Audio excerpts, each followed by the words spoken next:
ano, pwede naman. Amen? Tayo po manalangin, Lord. Sabi yung salamat, Panginoon, sa bagyong ito, Panginoon, Lord. Alam po namin, Panginoon, ikaw po ang magpoprotekta sa amin. Sa manitiwala sa iyo, Panginoon, Lord. Patawarin mo kami, Panginoon, sa mabagay kung saan sinira, Panginoon, ang tao. Ang bayan mo, Panginoon, sinira ang tao, kaya kalikasan, Panginoon, Lord, na iyong dilikha, Panginoon, Lord. Ikaw pa rin ang Panginoon at alam po namin na iligtas mo lahat. Kaya ang pagligtas mo sa aming kasalanan, Panginoon, Lord. Lord, protect the Philippines, Panginoon. At hanggang sa oras ito, Lord, we declare na alisin mo bagyo sa Pilipinas, Lord. Alam po ba namin na kung sabihin ng aming bibig ay mangyayari, Lord. Sa oras ito, Panginoon, naniniwala ako na ang bagyong ito ay lalayas, Panginoon, at hindi kami natatabaan, Panginoon, in the name of Jesus, with the power of the name of Jesus, Lord. Maraming mga Kristyano, Panginoon, ang lumuluhod, maraming mga churches, Panginoon, ang nanalangin, Panginoon, na ang bagyong ito, na sinasabi nila na super typhoon, Panginoon, ay walang magagawa sa bayang Pilipinas, Panginoon, kung saan, Panginoon, na maraming lingkod mo, Panginoon, ang naglilingkod sa iyo, nagtitiwala sa iyo, nagpapanggap sa iyo, and in the name of Jesus, itong bagyong ito, Panginoon, ay mawawasak at mawawala, Panginoon, in Jesus' name, Father Lord. Lord, sa oras ito, Panginoon, we welcome you, Holy Spirit, na ikaw labang, Panginoon, ang maging mensahero sa oras ito. Gamitin mo, Panginoon, ang iyong lingkod, Panginoon, Lord. Lord, thank you so much for all the blessings, Panginoon.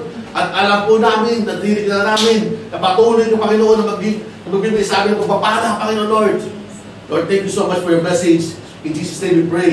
Amen and amen. Amen, no? Yun po, no, isinet ko sa GC natin na ang topic natin yun is planting in the kingdom of God. Amen. Pag sinabi yung planting, marami po yung bagay. Amen. Hallelujah. Ngayon, masasaksiyan ninyo na ano ba ibig sabihin ito? Amen. At ito po ay sa verse natin na makukuha natin sa Matthew 13, verse 3 and 9. Amen. Ito po yung Panginoon ay nagsabi sa verse 3, sabi niya, then He spoke many things to them in parables. Kasi ang Panginoon, nag-i-speak sa atin ng mga revelation from parables and say, behold, a sower went out to sow. And as he sowed, some seed fell by the wayside, and the birds came and devoured them. Amen, no? Alam ko na marami sa inyo na alam itong kwentong ito. Amen, no? Na mayroong isang nagtatanim, at ito yung tinim niya sa kalsada. At sabi sa verse 5, some fell on the stony places where they did not have much earth, and they immediately sprang up because they had no depth of earth.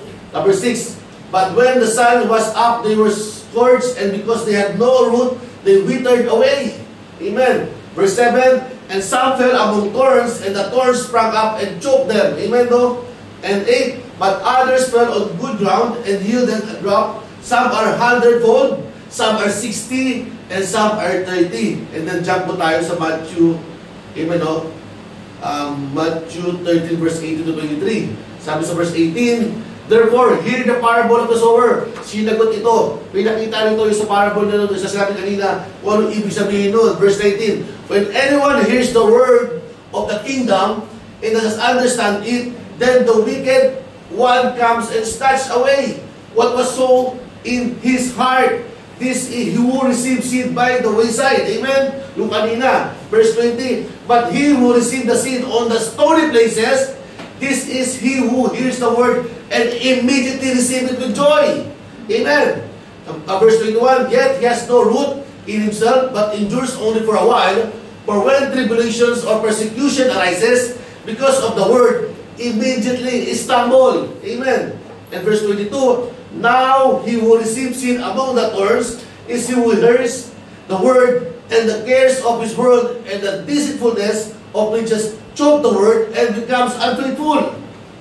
And yung pinakalas po na verse 23, but he who receives seed on the good ground is he who hears the word and understand it, who indeed bears fruit and produces some 100-fold, some 60, and some 30. Nung ito po ay pinag-aralan ko ang gabi. Amen. Nung ito po ay binalik-balikan ko. Amen. Alam nyo, ang tagal ko, bata pa lang ako, narinig ko na ito. Ilang beses ito tinuro sa mga churches. Amen. Even nasa Katoliko pa kami, narinig ko ito sa sabi ng pare. Amen. Pero alam niyo po, mas talo ko naliwanagan. Ngayon, malalaman niyo kung bakit kayo nagsisimba. Ngayon, malalaman bakit kayo pumunta sa churches. Ngayon, yung malalaman na kung anong klaseng soil kayo. Amen po. At sabi dito, every farmer knows that the harvest depends not only on the seed, but on the soil. Sabi ko nga, no? Sabi ko, ang nagbibigay ng buto, hindi naman tayo. Ang nagbibigay ng seed, si Lord. Amen? Hallelujah. Ang nagbibigay ng blessing, si Lord. Ang nagbibigay ng palakasan, si Lord. Amen, no? Sabi ko, in the same way, Jesus teaches us the kingdom of God is like a man who plants seed. The seed is the Word of God. The seed is the Word of God. At maraming Kristiyano, every time we go to churches, tandaan ninyo, may tatlong soil na katulad ng mga Kristiyano. Mamaya pag-aaralan natin. And the soil represents our hearts. Ano kayang soil yung hearts mo, kapatid? God is still planting today through His Word, through His Spirit, through opportunities to serve and obey. But the question is, what kind of soil am I giving God to plant it? Amen. Hallelujah. Kung ang Panginoon ay magtatanim ngayon sa oras na ito, kapatid, anong pusong soil ikaw? Amen. Patahimik lahat ha. Amen, no? Number 1, sabi dito, the sower plants generously. Sabi sa verse 3 and 4. Bakit? Ang Panginoon natin ay very generous. Di ba? Siya yung nagtatanim. Sabi doon, behold, a sower went out to sow. Lagi siya nagtatanim sa'yo. Sa panahon na ikaw nahihirapan, ang Panginoon ay lagi nagtatanim sa atin. Sa financial man, sa kalusugan man. Amen. Tandaan natin, ang Panginoon ay hindi siya nagsasawa. He is so generous. The sower represents God Himself, faithful and generous. Alam niyo ba na napaka-generous si Lord? Alam mo, si JB pumunta dito, kumanda siya dito ngayon. Amen. Napiliyaki siya Panginoon na hindi lahat ginagawa yun. Hallelujah! Ang Panginoon ay maraming oportunidad. Ang sabi ko kanina, binibigyan ka ng opportunity upang ikaw ay maglingkod. Upang ikaw ay magamit. Patuloy siya itatanim sa iyo ng kaputihan, ng kapayapaan. Hallelujah! Upang ikaw ay mag-obey lamang. Hindi siya tumitingin sa iyo kasalanan. Pag gusto tumitingin siya, doon sa iyo pag-obey. At patuloy siya itatanim sa iyo ng kaligayahan, ng joy sa buhay mo. Sabi nga doon sa Bible, there is always be joy every morning. Amen. Araw-araw.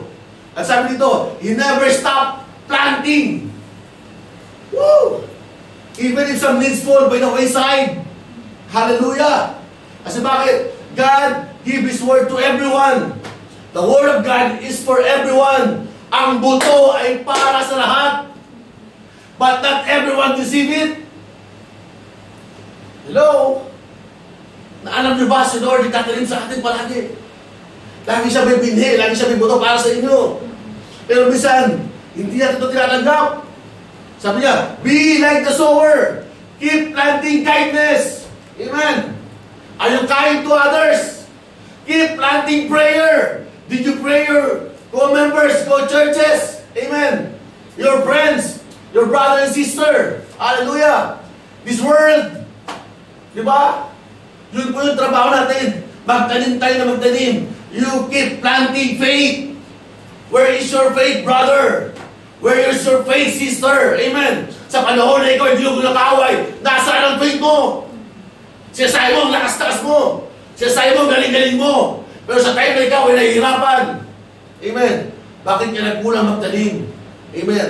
Sabi nila, kapag may tinanim, may aanihin. Amen. Kasi panahon na ikaw ay nagtanim ng faith. Sa panahon na ikaw ay nahihirapan.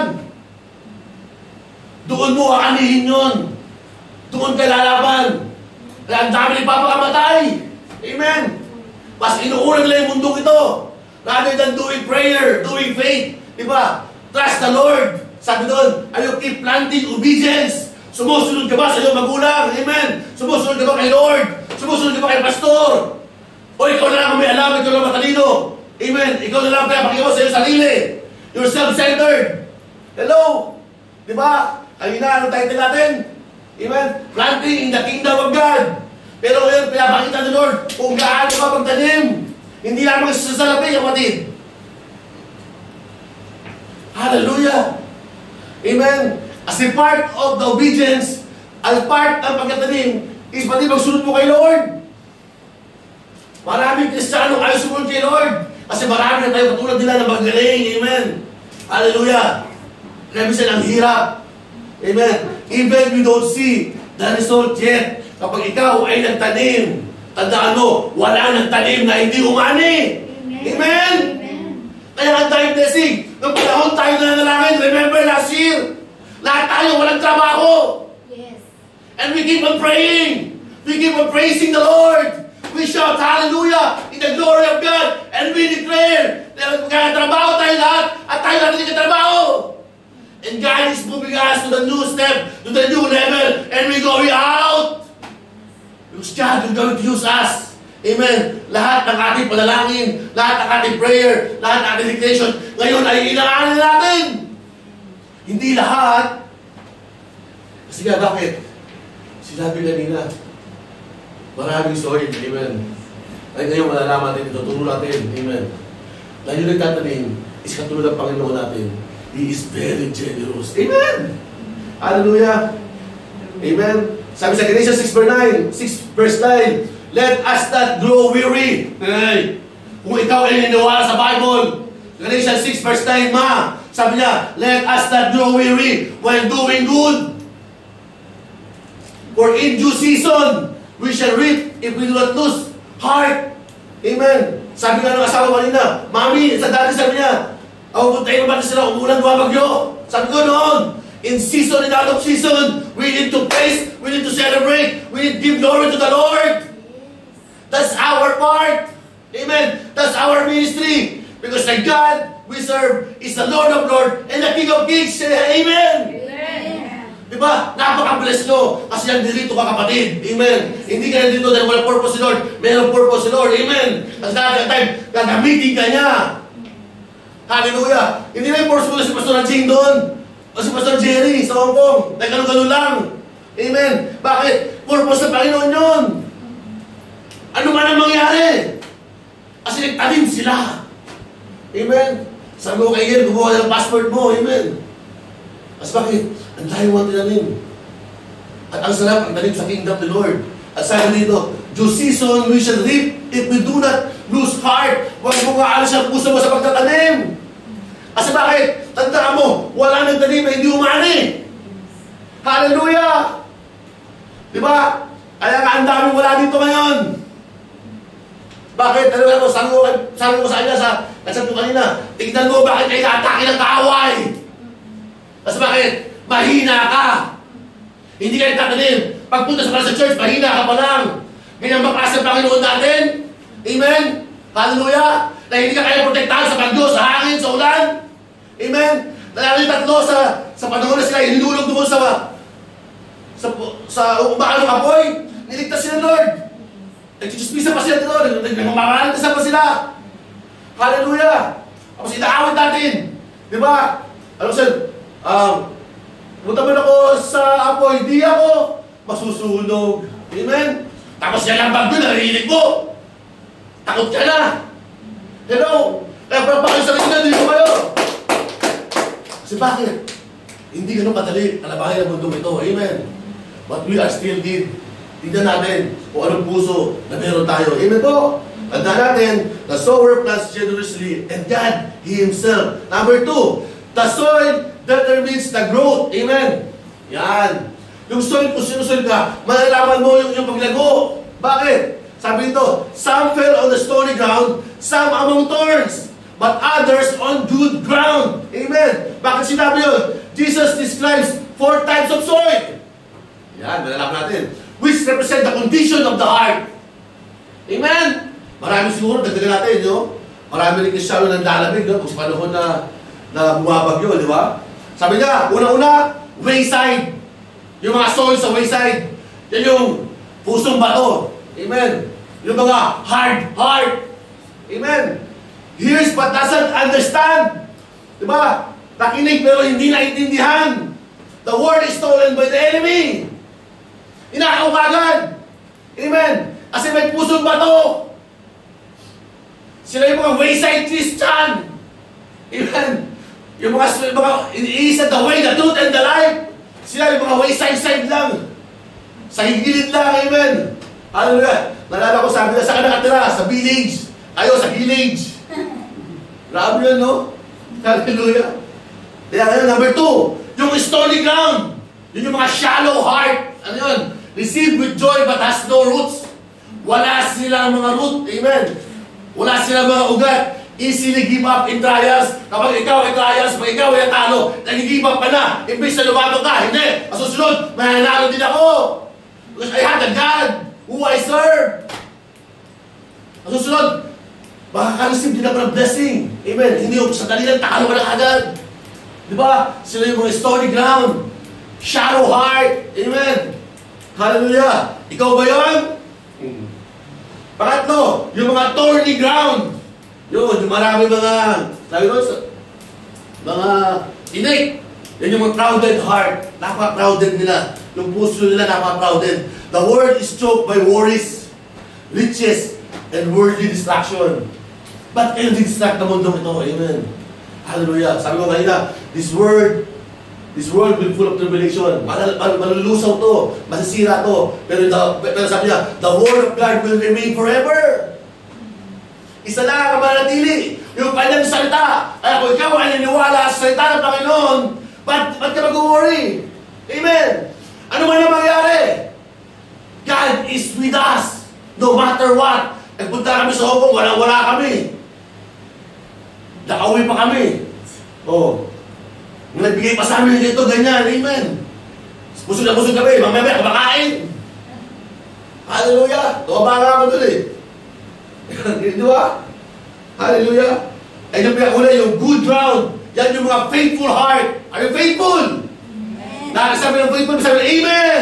Amen. Ito yung mga faithful heart. Ito yung mga soul na they hears, they understand, and obey. Sabi, Pastor, hindi ko makapunta sa church kasi Pastor ganito. Pero sinasabi ni Lord, Pastor, sa puso ko na kailangan mo punta ng church. They only hear. Maybe they understand, but they did not obey. Napakalaga ng obedience. Bakit? That produces lasting fruit. Amen. Diba? Trabaho ka ng magyo, trabaho ka ng away, bumagsak ang buhay mo. Amen. Lahat tayo dumadaan doon. Pero tandaan mo, kung anong sinabi ng Panginoon sa'yo, yun ang sundin mo. Sinabi ni Lord eh. Magtiwala ka. Hindi sinabi lang ni Pastor. Pag sinabi ng Panginoon sa buhay mo, amen po. Sabi doon, check your heart today, kapatid. What is stopping your seed from growing? Ano ba? Bakit hindi siya nag-grow? Amen. Yung buto na ito. Ano ba kailangan gawin? Spiritual pride? Natatakot ka ba? Di ba? Distraction? Amen. Hallelujah. Let God break that hard ground and pull out the thorns so your life can be bear fruit. Amen. Walang Kristiyano na hindi namumunga. Amen. Kaya ako doon ako naniniwala eh. Doon sa mga Kristiyano na namumunga. Mabagal naman ito, pero namumunga. Bakit? Nagtitiwala siya kay Lord. That you can do all things through Christ. Sinabi nila eh, that you can do all things through Christ. Because the Bible is saying the truth. Because the truth will set you free. Gusto mo lumaya? Amen. Gusto mo ng power? Amen. Handa ka na ba? Sabi ng asawa mo, sa asawa mo, mahal mo siya. Di ba? Magtiwala ka sa Kanya. Magtiwala ka kay Lord. Because the soil determines the growth. Kung anong heart at anong soil ka, doon ka. Kapatid, bata ka man, matanda ka man, binata ka man, dalaga ka man, kumamatay kayo bukas. Tsaka punta. Amen. Sinunod mo ba ang pinapasabi siya ng Panginoon? Hindi ako naniniwala na wala sinabi ng Panginoon sa buhay dito. Every time you cry, every time you touch, kaya kayo na, kumakanta sa GD, yung pananatili, di ba? Sa presensya ng Panginoon. Yun ang pinakasarap. Ano man sabihin sa iyo tao, tandaan niyo, paniwalaan niyo sa sabihin ng Panginoon. Amen po? Amen. Kasi walang matutulog yun. That's distractions. Amen. Kung gusto mo nga, magtiwala kay Lord. Amen. Palakpakan niyo si Lord. And number 3 po, the seed grows and multiplies in good soil. Tandaan niyo, hindi ka lang gagawin ng Panginoon dito, sa lugar na ito. Amen. And kaya pala, last week, na bago tayo umalis ito ng pastora, no, sinabi natin mami, no, na hindi mo pala tapos sa 2025. We declare that, Lord, for the next 26, the year 2026, Lord, grabe bagyo ang ibibigay mo pagpapala sa amin. Pero Lord, sabi ni Lord, bigla, hindi pa tapos, anak. Amen. Hindi pa tapos sa 2025, may gagawin pa tayo. Amen po. The seed grows and multiplies in good soil. Bakit sabi doon, So verse 23, he who receives seed on the good grounds bears fruit. Yung mga natanggap ng buto, amen, ay lalago at ito ay mumunga. Some are 100-fold, some are 60, and some are 30. Amen. Saan kayo doon? Amen. Kahit 30 ka, kahit 60 ka, kahit 100-fold ka, importante, namumunga ka. Amen. Sabi sa Bible, ang hindi namumuwasa ka, iputulin. Ayaw ko lang putulin tayo. Amen. Nakakulit tayo kay Lord. Kapag ikaw nakakulit kay Lord, ikaw ay mamumunga. Amen. Hallelujah. Sabi ko, when your heart is right before God, your obedience produces fruit. Alam mo, nung nabasa ko yan, obedience pala. Amen. Ang pagsunod pala, kaya pala sinabi sa Bible, faith without action ay patay. Di ba? Kasi ang action is obedience.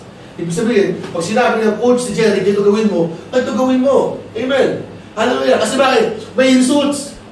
Pero pag hindi mo ginawa yun, sinabi ng coach mo, sinabi ng Panginoon mo, walang bunga. Ang tawag doon is disobedience. There is always be a blessing and a curse. Ang blessing, obedience. Diba? Ang curse, disobedience. Saan ka? Kaya ang hirap pag tayo ay hindi sumusunod kay Lord. Hindi ka pinagpapala. Hindi ka namumunga. Gusto mo nga? Isa lang. Sundin mo lang si Lord. Sabi yan, not just for yourself, but also for others. Pag ikaw ay namunga, pag ikaw ay sa puno, at namunga ka, yan na, namunga na nga, nahulog ka ka. Sabi ko lang, papanda namin ito. Amen, no? Pag ikaw ay namunga, may mga prutas ka pwede ibigay sa kapwa mo. Huwag kang magdakaw ng ibang bunga. Pagkus, mamingay ka ng iyong bunga para pa mo si Lord. Oh, hallelujah. God multiplies what you plant. A single act of faith can bless generation. Bakit kayo pinabala? Kasi ang nanay ko nagtiwala. Ang tatay ko naglingkod. Ako ngayon naglingkod upang ang aking mga apo, mga maging anak ng aking mga anak, ay pagpalain din. Amen. Sabi ko kay Mami, wala akong pakialam kung nagawin nila after this. Pagpus ako, maglilingkod para pagpalain ang aking mga anak at aking mga apo. Sabi ko kagabi, Mami, gusto ko, mababuhay natin. At bakit? Gusto ko makita yung mga mukha ng mga apo natin. Ang mukha mo ba? Ang mukha ko. Amen. Kung wala man ako naging anak na lalaki ngayon, baka doon sa mga apo ko, amen, puro lalaki. At kamukha ko din. Amen. Nagdideclare na ako, kapatid. Amen. Kaya huwag kayo magsawa magtanim sa kingdom ni Lord. Amen. Kasi lahat ng tanim aani. Amen po. Sabi pa dito, faithfulness is the fertilizer of the kingdom. Keep watering your seed with prayer and trust. With prayer and trust. Sino sinabi ko kay Jerry? Ano man mangyari sa'yo, keep prayer. Keep the trust. Magtiwala ka lang kay Lord. Kasi pag nagtiwala kay Coach, nagtiwala kay Mami, nagtiwala kay Pastor Dan, hindi pwede yun. Mas maganda magtiwala ka kay Lord. Problema may dumating. Amen. Pagtitiwala sa iyo, mga salita mo ay, sabi doon, di nagbabago. Amen? Yun ang pinakamahalaga. Kaya nga, bakit ka dito? Napakapahanad natin. Amen po. Sabi ng 1 Corinthians 3 verse 6, I planted, Apollos watered, but God gave the increase. Gusto mong promote, gusto mong ma-increase. Amen? Trust the Lord. Magtanim ba kay Lord? Amen? Ano man yun? Magtanim ba kay Lord? Maglingkod ka lamang. Amen? Kahit tagalinis ng church. Amen? Tagabigay ng tubig. Amen? Hallelujah! Gawin natin. Kasi lahat ng tanim ay ani. Amen po? At sabi po dito, ang aking conclusion, the kingdom of God begins with a seed. Amen? His word planted in believing heart. Amen? Sa naniniwalang puso. Pag ikaw ay hindi naniniwala at ikaw ay walang pakialam, ano mangyayari sa'yo? Tapos iiyak-iyak ka. Napaka-basic lang. Na tinutulong ng pastora, tinutulong ng pastor, na ikaw ay maglingkod, na ikaw ay magtiwala kay Lord. Amen. Kaya pag minsan umiiyak, pastor, marami nangyayari sa aking buhay. Kasi bakit? Pastor, ang daming kaaway. Kasi bakit? Hindi ka naniniwala. Mahal na nakikinig ka lamang. Amen. Maaaring tawag doon, maaaring tawag doon, nakikisimpatsa ka lamang. Pero are you truly a Christian?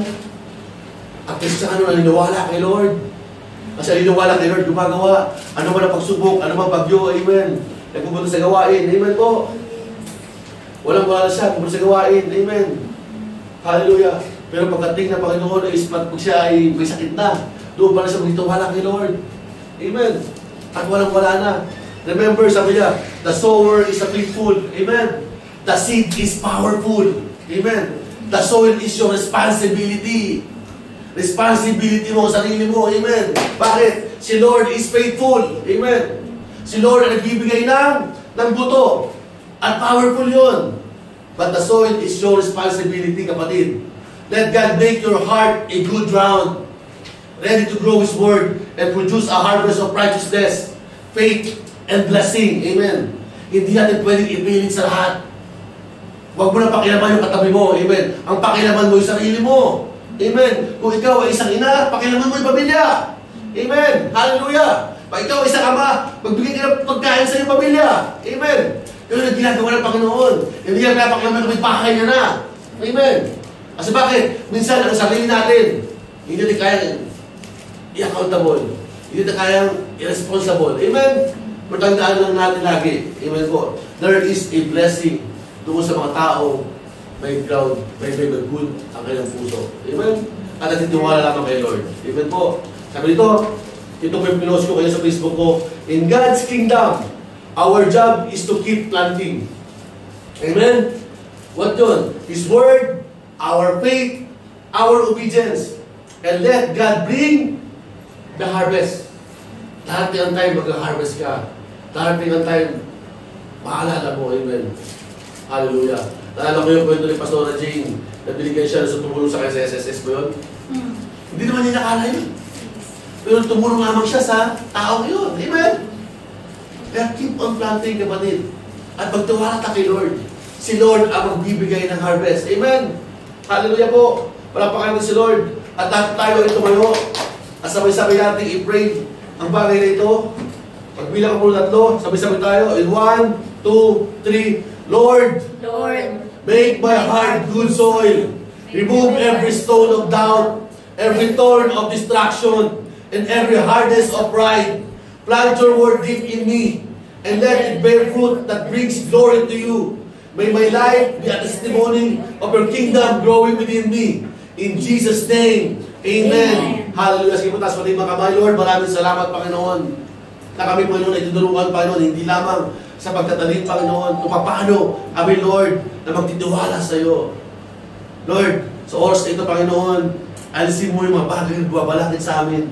Alisin mo, Panginoon, yung mga damo, Panginoon, sa aming puso na sumisira at nadidistract sa amin, Panginoon, Lord. Lord, ikaw lamang ang aming Diyos, Panginoon. At sa oras ito, Panginoon, alam ko, meron kami gagampalan sa iyo.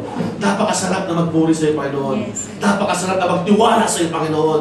Napakasarap, Panginoon, na ikaw lamang ang aming pagkakatiwalaan. Lord, this year coming, Panginoon, sa 2025, let your will be done, Father, Lord.